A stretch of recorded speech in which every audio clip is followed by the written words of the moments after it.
Oke, sebelum Anda jadi pejabat, sebelum Anda jadi menteri, sebelum Anda jadi pemimpin, selama Anda masih belum menjadi itu semua, saya mohon dengan sangat Anda belajar menjadi rakyat. Karena kedaulatan tidak di tangan pemimpin, tidak di tangan presiden, tidak di tangan trias politika. Kedaulatan Anda di tangan rakyat. Jadi Anda harus belajar jadi rakyat. Dan saya itu sampai hari ini tetap menjadi rakyat karena saya belajar menjadi rakyat. Sehingga kalau orang yang tidak pernah belajar menjadi rakyat terus menjadi pemimpin, dia pasti sengaja atau tidak sengaja, niat atau tidak niat, dia akan memproduksi kedoliman-kedoliman. Ya, saya akan saya akan melakukan fixing beberapa hal. Soal pemimpin tadi jelas bahwa makmum itu lebih berdaulat daripada imam, meskipun ketika makmum sudah memilih siapa imam, dia bertanggung jawab untuk taat kepada imamnya, gitu ya. Nomor 2, soal riba, Pak Muzamil, ini penugasan dari Maulana kepada Syekh. Tolong dicari oleh siapa aja Pak Muzamil dan semuanya untuk melakukan reverifikasi terhadap pemahaman mengenai riba yang sejauh ini sebenarnya sama sekali belum 30%. Riba itu piye to jane? Itu betul-betul harus dicari redefinisi, gitu Pak ya. Saya kasih contoh untuk memancing aja satu, dan supaya nggak panjang-panjang. Saya pinjam Mas Suko 100.000 atau 1 juta. Kemudian kalau Mas Suko bilang, ya Cak, tapi tolong balekno 1.100.000 atau 1.200.000. Itu dia memaksa saya hanya mau meminjami kalau saya mengembalikan lebih. Itu riba. Karena dia tidak ridho biridho, saya terpaksa. Kuncinya adalah ridho biridho. Tapi kalau Mas Suko tidak ngomong, oh monggo Cak, dikasih saya 1 juta, terus saya mengembalikan 1 juta, itu juga riba. Karena saya tidak berterima kasih kepada dia. Saya tidak bersyukur kepada Allah bahwa ada saudara saya Suko yang meminjami saya 1 juta, kemudian saya juga mengembalikannya hanya 1 juta. Saya tidak menghormati dan tidak menghargai bantuan dia. Maka saya akan bersyukur dan saya mengembalikan tidak hanya 1 juta, bisa 1.100.000, bisa 1 juta plus souvenir, bisa 1 juta plus apapun saja yang bentuknya merupakan ekspresi dari rasa syukur saya. Kalau Anda pinjam 1 juta dan mengembalikan hanya 1 juta saja, itu berarti Anda adalah orang yang tidak bersyukur dan tidak tahu terima kasih, gitu ya. Ini dilema satu sama lain. Jadi yang riba itu tidak mesti bahwa meminjam sekian harus kembali sekian, itu tidak riba. Kalau meminjam sekian mengembalikan lebih banyak itu riba, belum tentu. Karyawan PLN datang ke rumah saya untuk memperbaiki instalasi listrik, kemudian orang dari kantornya, atasannya telepon ke saya, tolong Bapak jangan memberi tip kepada karyawan saya. Saya marah. Saya tahu maksudnya baik, tapi saya marah karena dia tidak mengerti manajemen dan tidak mengerti proporsi legalitas. Saya jawab, Pak, sampean tidak punya hak apapun atas saya untuk melarang saya atau menyuruh saya. Saya konsumen dan hubungan saya dengan sampean adalah pembayaran saya dan pelayanan sampean. Saya mau memberi atau tidak jangan diatur-atur. Jangankan saya memberi tip kepada karyawan PLN, saya pek mantu hak saya. Betul enggak? Yang harus dia lakukan adalah melarang karyawannya untuk meminta tip ke saya. Itu haknya. Tapi kalau saya memberi tip kepada dia, itu tidak dosa, itu rasa terima kasih saya. Wong dia repot-repot naik-naik ke sana kemari. Kalau saya nyuguhi dia teh, tip apa bukan? Jadi hidup ini bukan hukum yang paling tinggi, hidup ini akhlak yang tertinggi. Di atas akhlak ada takwa. Rumus Jimaiyah jelas sejak awal dulu. Hukum, akhlak atau moral, takwa. Kalau takwa itu sudah tidak ada transaksi, karena semua akan saling memberi satu sama lain. Itu takwa. Menurut ya. Jadi riba itu kayak pemahaman bank-bank Islam yang ada selama ini. Tolong itu dielaborasi dan kalau bisa fikih Muzamili ada bab itu. Riba itu bukan soal transaksi dan bukan soal uang. Riba itu soal takwa dan akhlak. Ridho biridho. Cak Suko yang meminjami saya uang 1 juta, kemudian ketika saya mengembalikan 1 juta, dia bilang, loh Cak, saya tidak menganggap itu utang kok, saya menganggap itu kasih sayang saya kok. Riba apa tidak? Saya bahkan tidak mengembalikan sepeser pun kepada dia. Bukan riba. Jadi hidup itu tidak seperti matematika, ekonomi, lebih luas dari itu. Ini yang melakukan itu manusia, bukan handphone, bukan angka, bukan banking, bukan segala macam gitu loh ya. Jadi saya tahu ini yang diurus menungso. Jadi tolong dielaborasi ya Pak Mujamil ya. Ini perintah. Lo serius, karena ini kalau enggak jadi alat penipuan baru. Nek diganti-ganti jenenge, nek bunga jenenge apa, nek iki jenenge apa, nek diganti jenenge apen-apen. Dulu Adam itu bisa, kalau bahasa selama ini, digoda oleh iblis. Aku gak terima itu. Gak iso Adam kok digoda iblis. Gak tergoda dia. Gak tergoda. Adam diajari langsung oleh Allah kok tergoda. Dan dia manusia perintis, manusia pertama, dia tidak akan tergoda. Dia punya ketangguhan iman, ketangguhan akhlak dan akidah. Yang terjadi bukan seperti itu. Yang terjadi adalah iblis itu datang ke Adam dengan ekspresi malaikat, dengan kostum malaikat, dengan wajah malaikat, dengan ekspresi malaikat, dengan sopan santun dan kata-kata malaikat, sehingga Adam yang anak baru ini belum pernah ketemu sama macam-macam, pengalaman sosialnya masih rendah, jam terbang sosialnya masih sangat rendah. Dia menyangka yang datang adalah salah satu malaikat. Dan yang dia tunjukkan ke pohon itu yang disebut pohon larangan. Saya ingin nyatakan sama Anda, di surga tidak ada larangan. Itu bukan pohon larangan, itu soal ilmu. Pohon yang disentuh oleh yang Adam didekatkan oleh iblis kepada dia adalah pohon sejatinya surga, pohon yang tertinggi. Anda baca semua amsal-amsal Allah, semua hal itu dilambangkan oleh pohon. Wa mathalu kalimatin thayyibatin kasajaratin thayyibatin atluha tsabit wa fara'u sama. Peradaban, kebudayaan, karya, semua oleh Allah diterminologikan dengan pohon. Jadi pohon yang didekati Adam itu bukan pohon terlarang, cuman pohon itu belum bisa dijangkau oleh ilmunya manusia, karena Adam ini cuman dikasih ilmu pada batas jasad rohani, model dunia dan bumi. Dia belum bisa menyentuh itu. Jadi jangan kesusu. Iki urusan mahasiswa, duduk urusan anak SMA. Sama dengan anak SMP langsung masuk tes, masuk universitas. Itu dia bukan nanti di surga. Karena tidak ada pohon larangan di surga, tidak ada larangan, tidak ada perjuangan, tidak ada barang buruk, semuanya baik. Kok itu pohon terlarang? Terlarang piye? Gitu loh ya. Ini maka kalau saya kembalikan kepada riba, tolong dipelajari. Tapi gini tak dawakno dadi sampai esuk iki. Apa meneh tak critakno ya apa carane iblis mlebu swarga detail. Kok iso dek mlebu swarga wong dek diusir nang Jawa Timur waktu itu.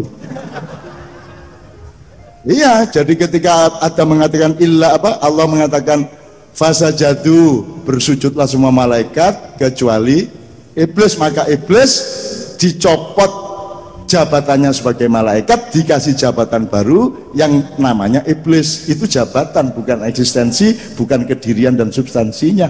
Itu petugasnya Allah. Emang ada orang yang bisa bertugas melawan Allah? Kan nggak bisa. Itu semua adalah petugasnya Allah. Maka dia kemudian ditaruh di bumi sebelum Adam jadi dibikin patungnya oleh Israel alaihissalam. Iblis sudah menghuni Pulau Jawa. Kenapa saya sebut Pulau Jawa? Loh, karena di situ yang harus dia jaga. Di sini ada lempung, ada tanah liat, di mana nanti Israel akan ambil lempung di sini untuk bikin tapelnya atau patungnya Adam di surga. Tapi nanti setelah di surga harus ditaruh di bumi lagi, karena Allah menciptakan khalifah di bumi, bukan di surga. Menurut mulanya iblis dek ini kelak, soal lain kelak nanti ada berita setelah Rasulullah, ada Ya'juj Ma'juj, ada Imam Mahdi, ada Dajjal. Dajjal sudah berkuasa rintisannya abad 14, kemudian ada di Perancis dulu ada sebuah revolusi besar, dan itu salah satu tonggak suksesnya Dajjal, menipu pikiran Anda, menipu ideologi Anda dan seterusnya. Kemudian penghancuran di abad 20, kerajaan Ottoman, kerajaan Islam ditawar oleh seluruh sekutu Dajjal. Kemudian berpuncak kesuksesannya adalah pada Arab Spring. Dari Arab Spring direncanakan oleh Israel, Amerika, dan Arab Saudi. Arab Saudi sendiri menghancurkan Afghanistan, menghancurkan Pakistan, menghancurkan Irak, menghancurkan Libya, Yaman, Syria sampai hari ini, dan sudah selesai sebenarnya. Artinya sudah hancur mereka. Umat Islam sudah tidak ada artinya lagi di Timur Tengah. Kekayaannya juga sudah dihabisin oleh Dajjal-Dajjal. Nah sekarang Dajjal sudah sukses karena pikiran Anda sudah Dajjalia. Dan Anda yang menolak Dajjal Sanawiyah, Anda datang ke Ma'iyah karena Anda tahu itu semua salah. Yang dibilang pencerahan sebenarnya adalah penggelapan. Maka Anda menjadi orang Ma'iyah, berarti Anda adalah orang-orang yang oleh Allah diamanati untuk membangkitkan masa depan. Kemudian giliran Ya'juj Ma'juj, kalau Dajjal dari barat, Ya'juj Ma'juj dari utara. Ini pasukan infanteri, tenaga kerja masuk, infrastruktur masuk, semua ini Ya'juj Ma'juj. Kalau ke Timur Tengah menang gampang, tapi kalau kamu ke Pulau Jawa dan ke Indonesia, ke Nusantara, kamu salah sasaran. Sebab di sini tempatnya iblis. Mbahmu dewe iku gak apa-apa, rinio sakarepmu. Mau 2 pemerintahan silakan, mau menaikkan gubernur jadi presiden silakan, tapi ilingo ya ndek kene iki nggone iblis. Cuman iblis yang sudah ditaklukkan oleh Muhammad. Nah, mumpung iblis ini ditaklukkan oleh Muhammad dan takzim kepada Muhammad, seneng selawatan di dindi, ojo dipancing-pancing metu iblis. Engko nek metu iblis, kon gak iso nglawan arek-arek iki. Iki iblis iki arek-arek iki. Dan tidak pernah ada sejarah kedahsyatan korban dan perperangan horizontal melebihi 1965 di seluruh dunia. Kon gak iso mbayangno, gak iso. Kalau itu dipancing lagi akan terjadi lagi.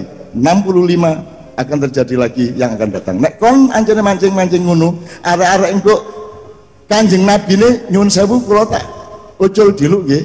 Terus iblis sing metu. Oh jelas rabi gak oleh-oleh. Nyambut gawe gak oleh-oleh. Wis tak ngiblise mesisan. Apalagi iblis Madura.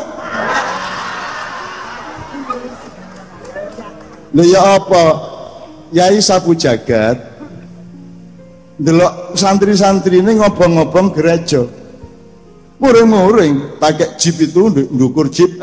Santri pulang, tidak boleh bakar gereja, tidak boleh, pulang semua, ayo pergi, tidak boleh bakar gereja, tidak baik. Pada suatu hari begitu terjadi.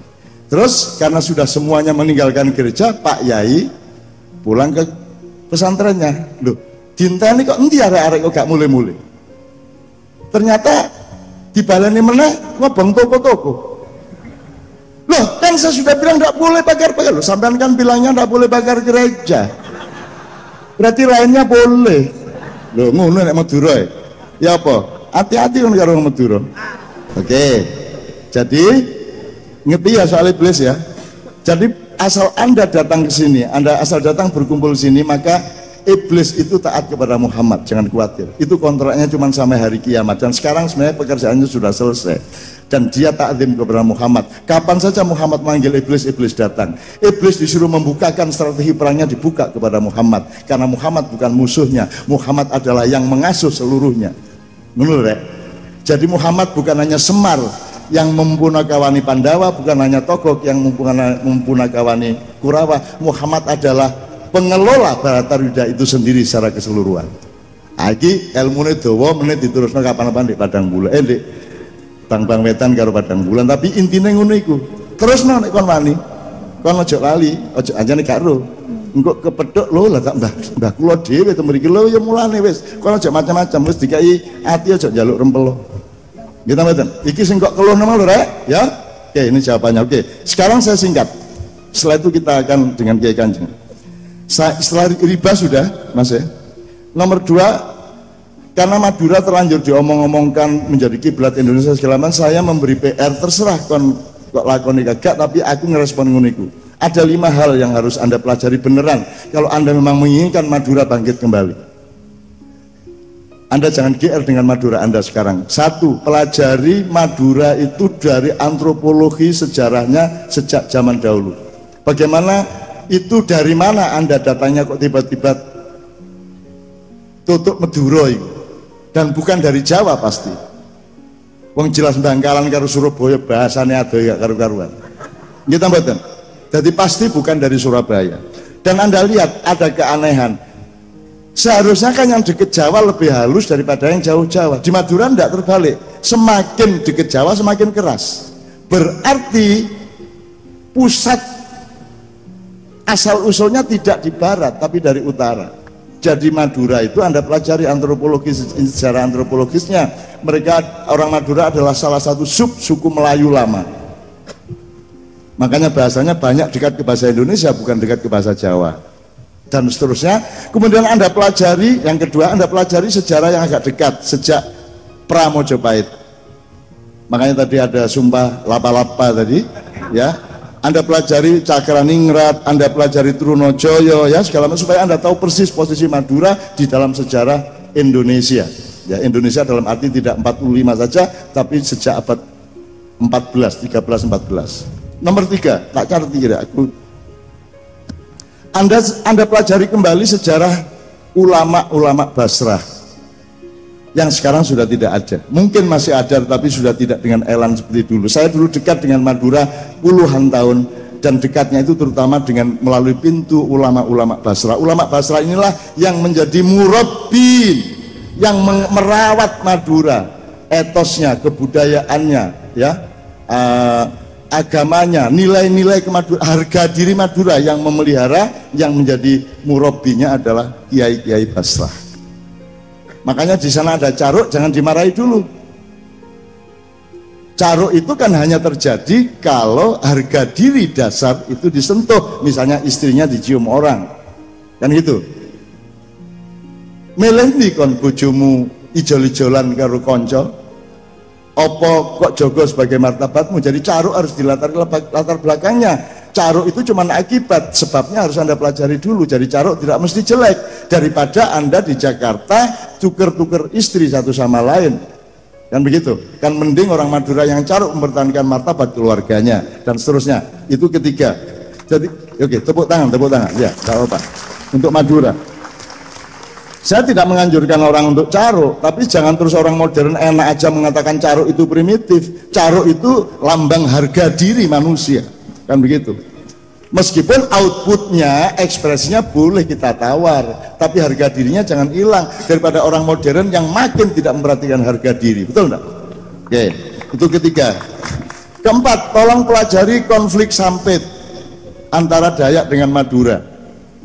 Saya mengikuti dan saya dengan Kiai Kanjeng alhamdulillah bisa menghindarkan pembunuhan terhadap orang Madura di 4 kabupaten di Kalimantan Tengah dan Barat, di Rasau Jaya, terus Kabupaten Mempawah, Pontianak dan Sanggau. Itu kita bekerja serius di malam hari dengan tentara, polisi, sweeping dan seterusnya, dan saya tampung pesantren yang dihabiskan santrinya, gedungnya tinggal bunyai sama anak-anaknya, dan Quran yang terbakar saya simpan di Yogyakarta.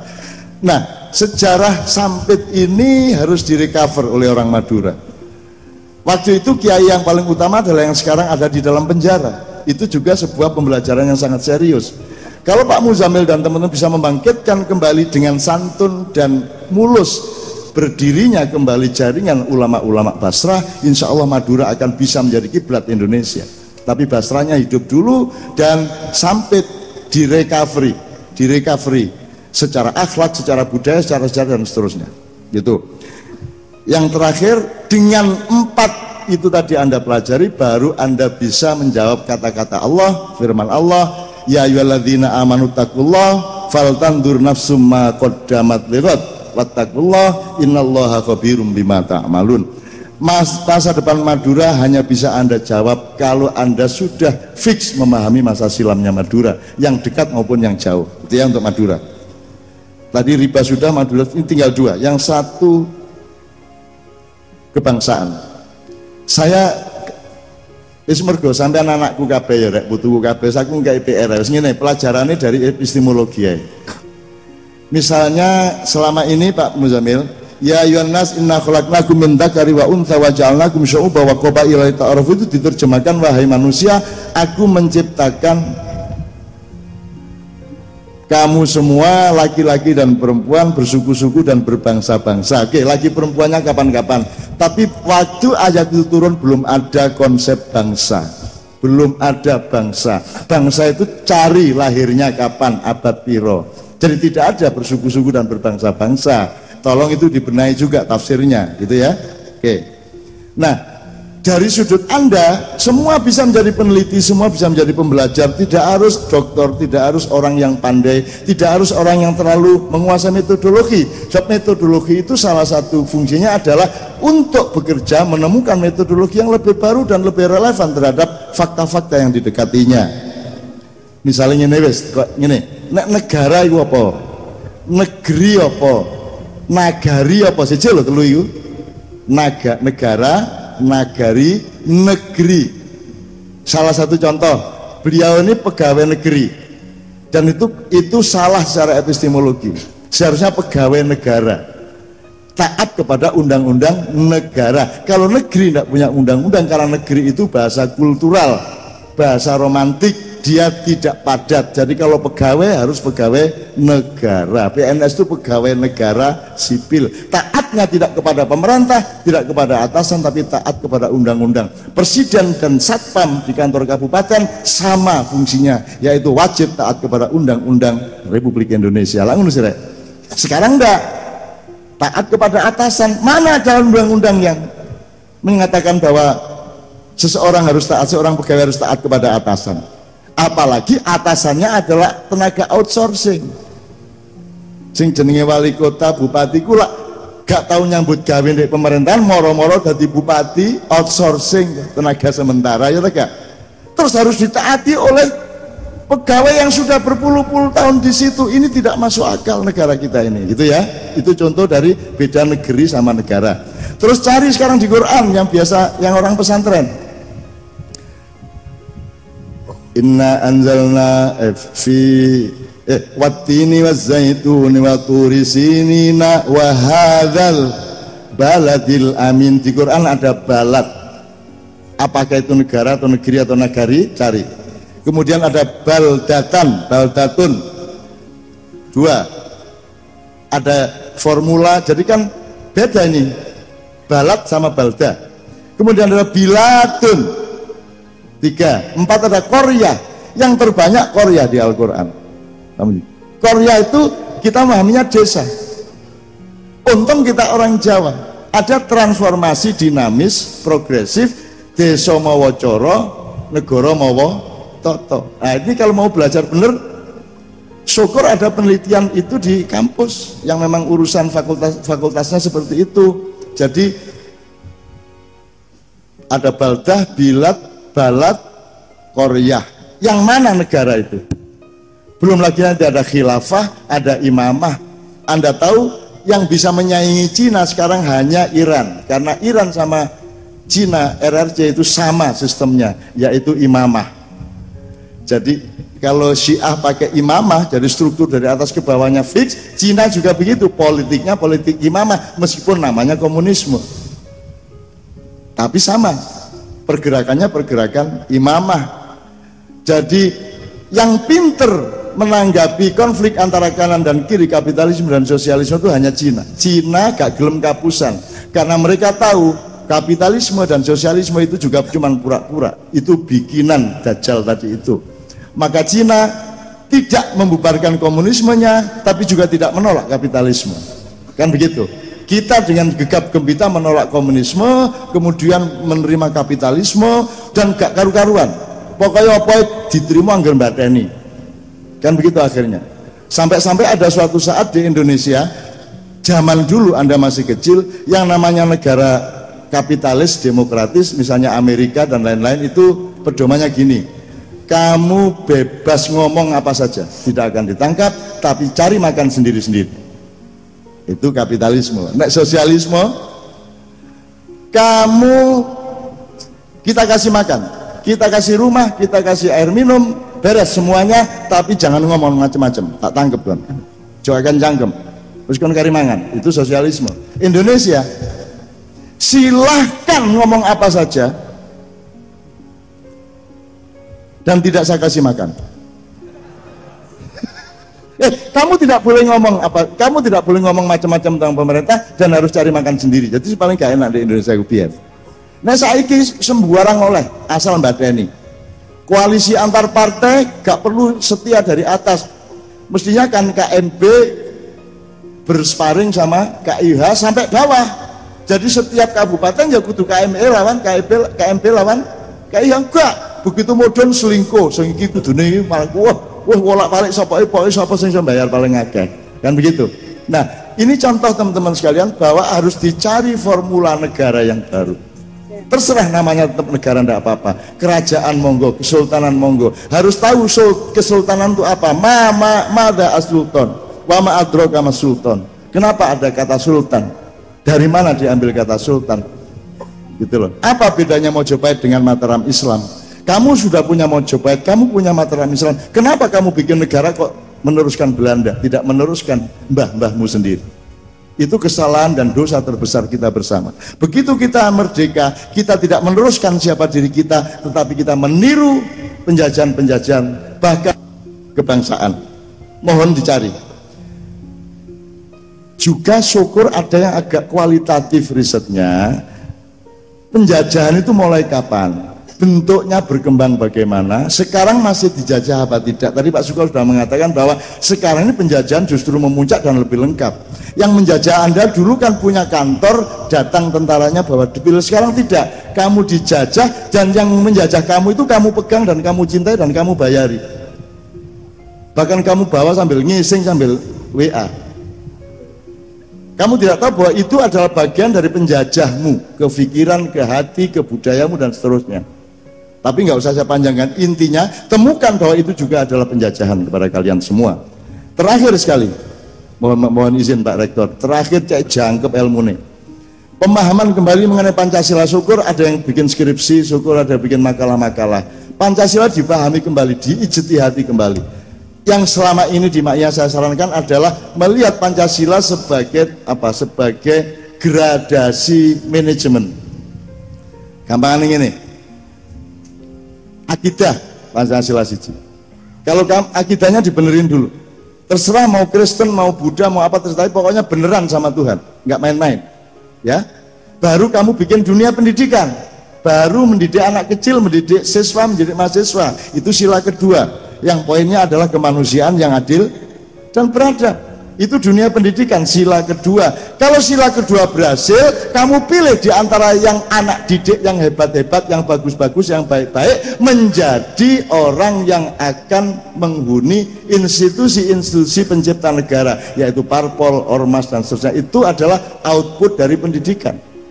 Seseorang menjadi ketua partai, seorang menjadi anggota DPR kan dihitung berdasarkan kualitas pendidikannya. Jadi parpol, DPR segala itu aslinya adalah dari sila ketiga.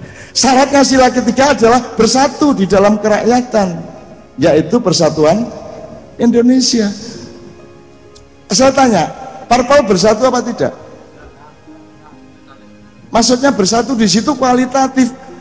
Arema lawan Persebaya itu berlawanan untuk bikin gol, tetapi mereka bersatu untuk membangun olahraga dan setia kepada sportivitas, gitu loh. Ya, itu namanya kualitatif. Kuantitatifnya berlawanan, kualitatifnya bersatu. Nah, itulah syarat Pancasila ketiga. Karena sila ketiga inilah yang akan bikin struktur pemerintahan. Mereka yang menentukan siapa calon presiden, mereka yang menentukan siapa calon menteri dan seterusnya. Kalau parpolnya tidak benar, pemerintahan mesti tidak benar. Kalau pemerintah tidak benar, tidak goal sila kelimanya. Sila kelima adalah keadilan sosial bagi seluruh Indonesia.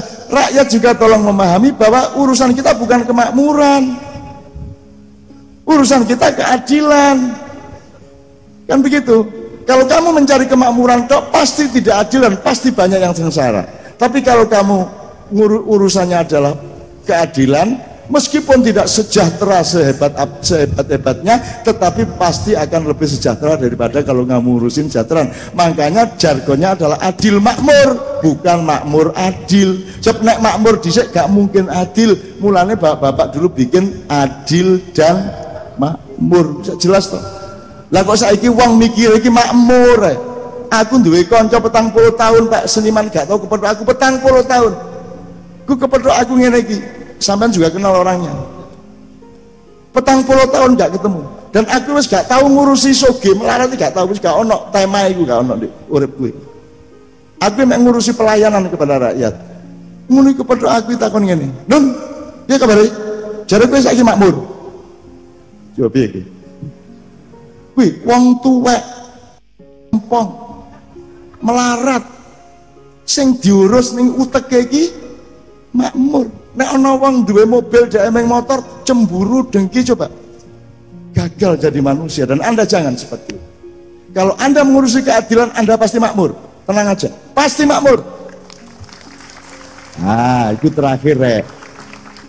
Rumusnya di Islam, innamal a'malu binniyah. Jadi semua pekerjaanmu itu tergantung niatmu menuju apa. Wa man kana hijratu ilallah wa rasul fa hijratu ilallah wa rasul. Kalau kamu niatnya untuk bertemu Allah, untuk selamat di depan Allah, innalillahi wa inna ilaihi rajiun, maka kamu akan dapat Allah dan dapat tanggung jawab Allah di dunia. Kamu pasti tidak ketelarak di dunia, mergo Allah mengayomi kamu, murabbi.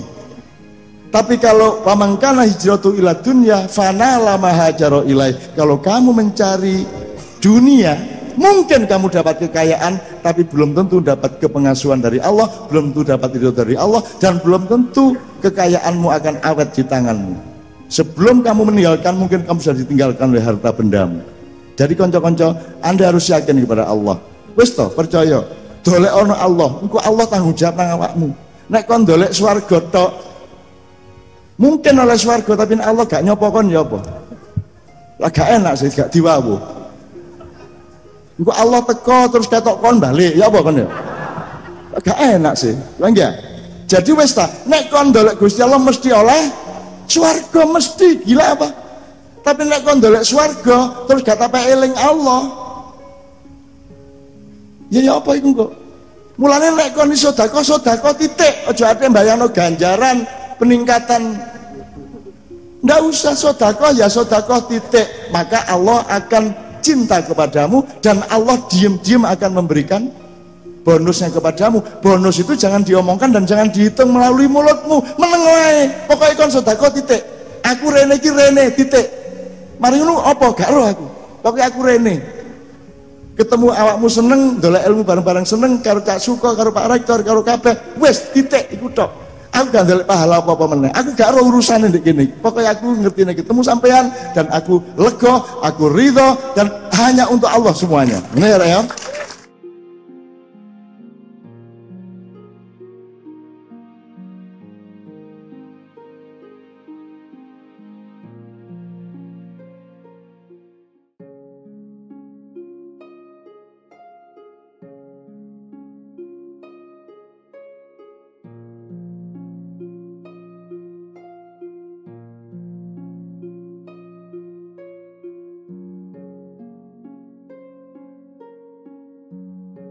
Assalamualaikum warahmatullahi wabarakatuh. Definisi sedekah. Dalam hidup ini yang kita ketahui paling pasti adalah mati. Tetapi mati itu tidak benar. Artinya tidak sungguh-sungguh benar bahwa ada mati. Tidak real dan tidak faktual bahwa ada mati yang benar-benar mati sebagaimana yang kita memahaminya dalam hidup. Wala tahsabanna alladzina qutilu fi sabilillahi amwat bal ahya'u inda bihim yurzakun.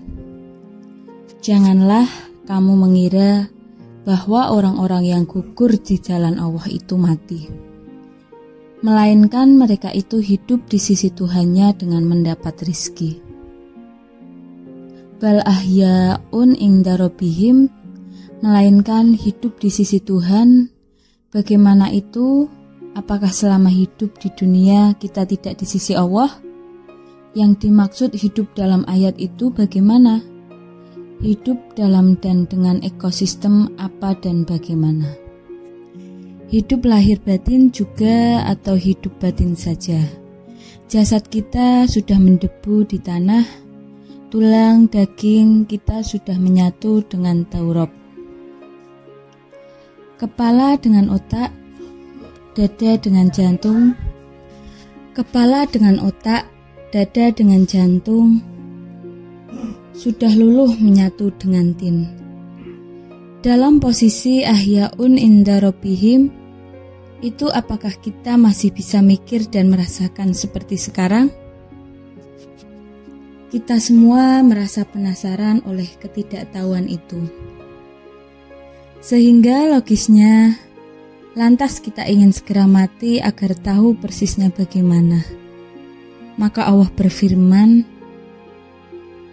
Qul in kanat lakumud darul akhiratu indallah khalisah mangdunin nasi fataman nawul mauta in kuntum shadiqin. Katakanlah, jika kamu menganggap bahwa kampung akhirat itu khusus untukmu di sisi Allah, bukan untuk orang lain, maka inginilah kematianmu jika kamu memang benar. Tetapi faktanya, rata-rata kita diam-diam lebih memilih terus hidup seperti sekarang ini, meskipun tidak mengerti mati, daripada mati agar mengerti mati. Kita tidak benar-benar paham terhadap informasi firman sejak yang di awal tadi. Qatilu itu terbunuh atau dibunuh atau dipisahkan nyawa dari badan. Dibunuh oleh orang lain ataukah terbunuh dalam peperangan fisabilillah. Ataukah Israel mencabut nyawa kita sedangkan kita sedang berjuang di jalan Allah dalam kehidupan. Dalam posisi dan kondisi di mana para tetangga, semua orang dan pengetahuan kita sendiri menyimpulkan bahwa kita mati itu ternyata kita hidup. Bahkan yurzakun atau diberi rizki oleh Allah itu maksudnya rizki apa? Di mana dalam sistem biologis fisik atau dalam satuan metafisis rohaniyah atau bagaimana. Tetapi jelas bahwa firman itu meneguhkan bahwa kita tidak mati. Kita tidak benar mati sebagaimana yang kita pahami tentang mati. Mungkin memang kita tidak pernah mati kalau memiliki janji dan programnya Allah, khalidina fiha abada. Kalau kita lolos masuk surga, Tuhan menginformasikan bahwa kita akan mengalami kekekalan yang disebut khalidina dan keabadian yang disebut abada. Atau sebenarnya sederhana dan elementer saja, pengertian tentang mati sejatinya tidaklah sebagaimana yang kita pahami selama kita berada di buminya dunia. Sebagian kita mungkin beranggapan bahwa benar-benar mati itu lebih aman, terbebas dari segala tanggung jawab atau akibat dari perilaku kita selama menjalani kehidupan. Beritanya nanti di era yang disebut mati itu kita masih harus berurusan hukum dengan hakim, kubur, malaikat, mungkar, dan nangkir. Kelak pada era jauh ke depan,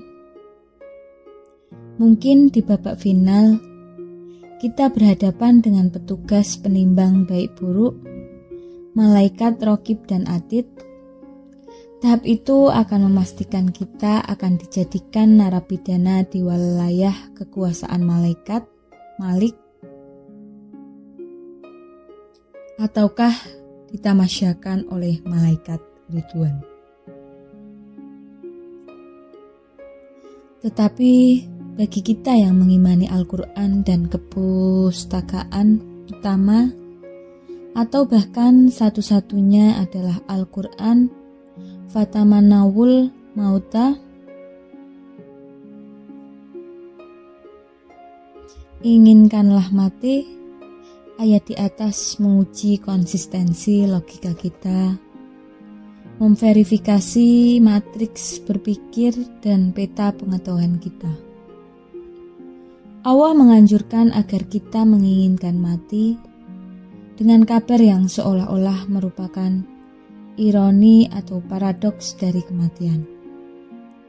Jika kita menganggap bahwa kampung akhirat itu dikhususkan untuk kita di sisi Allah,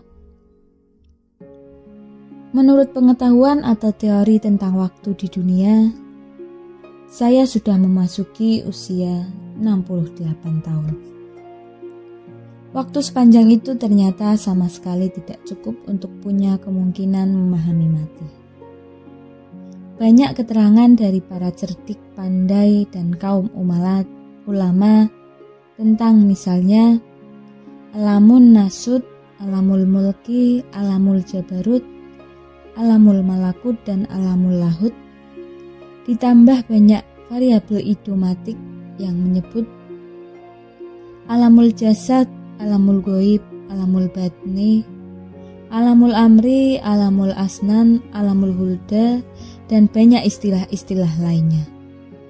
Tetapi seluruh keterangan itu tidak pernah membuat kita benar-benar tertolong untuk sungguh-sungguh memahaminya. Keranda yang mengangkut kita nanti ke kuburan sampai hari ini tetap merupakan ujung pengetahuan kita. Sementara ada informasi berseliweran tentang kemungkinan komunikasi dari alam kematian itu dengan yang masih menjadi penduduk kehidupan. Terkadang almarhum kakek atau ibu menemui kita, Kiai Toher di Mekah ditemui oleh almarhum bapaknya, sehingga mengumrohkan beliau.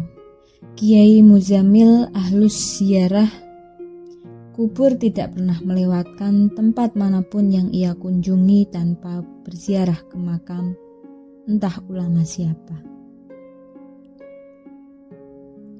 Ketika sehabis ma'iyahan, kami diantarkan oleh teman-teman ma'iyah berziarah ke makam Sunan Bonang. Menurut Kiai Muzamil, tidak seperti biasanya, Kanjeng Sunan Bonang malam itu berdiri dan berjalan, bahkan hampir bisa disebut meloncat menyongsong saya. Pasti saya sendiri tidak tahu apa-apa, karena penglihatan saya hanya terlatih untuk melihat film atau pertandingan sepak bola, tinju, dan MMA serta pemandangan kasat mata lainnya. Syekhona Khalil Bangkalan yang dulu mengutus Kiai Asad Syamsul Arifin ke Jombang menemui Kiai Hasyim Asy'ari untuk diperintah mendirikan Nahdlatul Ulama. Juga menyuruh Kiai Muzamil untuk membawa beberapa genggam tanah di area pesantren Syekhona untuk dikawinkan dengan tanah di tempat Kiai Muzamil akan mendirikan pesantren di Bantul, Sleman. Tidak rasional untuk menyimpulkan Kanjeng Nabi sudah wafat, karena berapa banyak orang suci yang ditemui oleh beliau di dimensi tertentu dari kesadarannya. Meskipun ada kemungkinan petugas hukum di Indonesia membuat pasal untuk memperkarakan orang yang merasa mengalami perjumpaan dengan Rasulullah SAW. Kita dan terutama saya yang awam dan tidak suci ini gatal juga untuk ingin nanti kalau sudah mati maunya kita tetap dianugerahi kemungkinan untuk berkomunikasi dengan keluarga atau sahabat-sahabat yang masih hidup di dunia. Entah untuk mengecek apakah istri kita kawin lagi, Bagaimana perkembangan karir anak-anak kita? Siapa presiden Indonesia ketika itu? Atau banyak keperluan lainnya. Ditambah lagi dalam tradisi budaya agama itu sangat populer istilah siksa kubur tanpa ada nikmat kubur.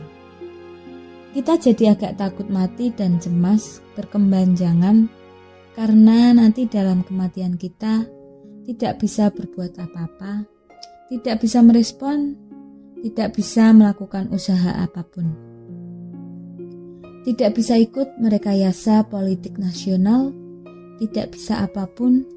Untung dalam kebudayaan Jawa ada bunyi doa yang menyebut, muga-muga padang kubure, mudah-mudahan benderang kuburnya.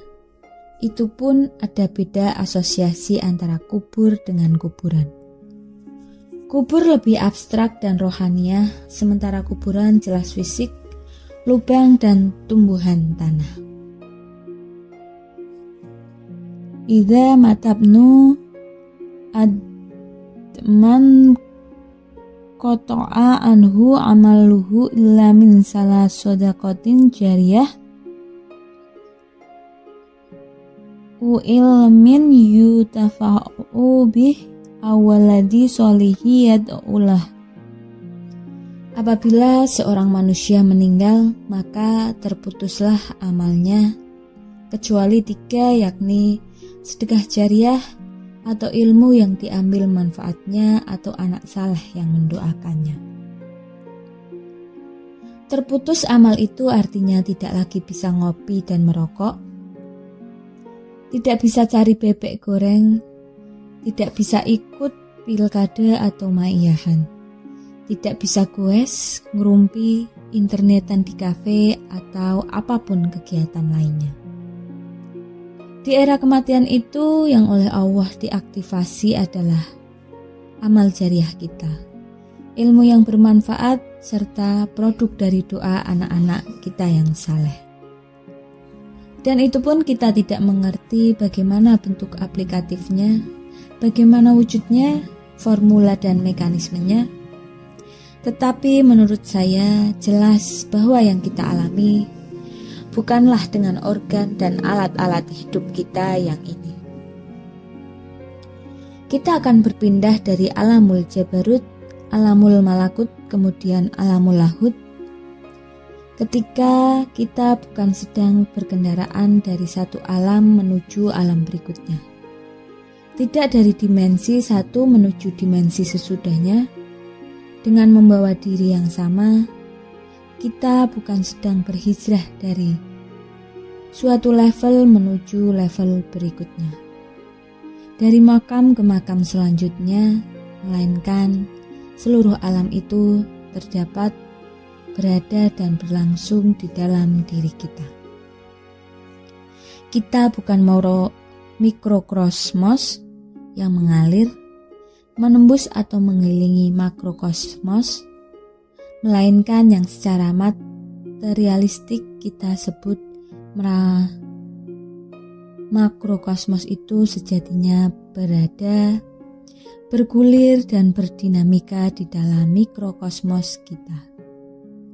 Dengan kata lain, manusia adalah makrokosmos, lebih tepatnya makrokosmos kecil yang berada dalam kandungan kuasa dan cinta sang makrokosmos agung atau sang maha makrokosmos.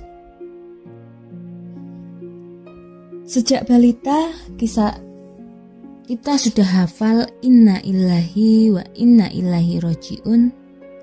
Tetapi sedoktor dan seprofesor apapun, seahsani takwim dan seulil absor apapun, seilmuwan atau separanormal bagaimanapun, seilmuwan atau separanormal bagaimanapun, tetap kita tidak punya presisi pemahaman tentang lillahi wa ilaihi. Bahkan kalau dipikir-pikir, di puncak misteri hidup ini, kadang yang lebih pasti adalah bahwa hidup adalah alif lam mim, yang semua ahli tafsir menerjemahkan menjadi Hanya Allah yang mengerti makna atau maksudnya. Kalau engkau salikul ilmi dan salikul haq, di puncak pembelajaranmu engkau akan tersungkur bahwa ternyata sesungguhnya engkau tidak benar-benar memahami kehidupan. Itu hal kehidupan yang kita seakan-akan sudah mengalaminya puluhan tahun. Bahkan sudah menamatkan sekolah sampai tataran yang tertinggi. Ternyata hidup ini bukan seperti yang para ulama dan ilmuwan merumuskan.